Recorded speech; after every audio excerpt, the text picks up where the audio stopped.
Attention Glendale, Arizona homeowners. What's the main job that your garage door has to do? Open and close. Right? And that takes an opener. Without a functioning opener, garage doors stay closed. Or open. Or halfway open.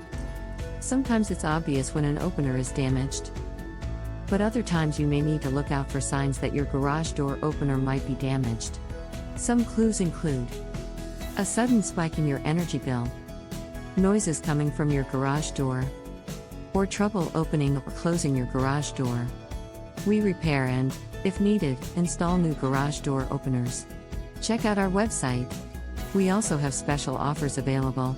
If your garage door opener is damaged beyond repair, call Affordable Garage Door and Opener Repair for a garage door opener installation.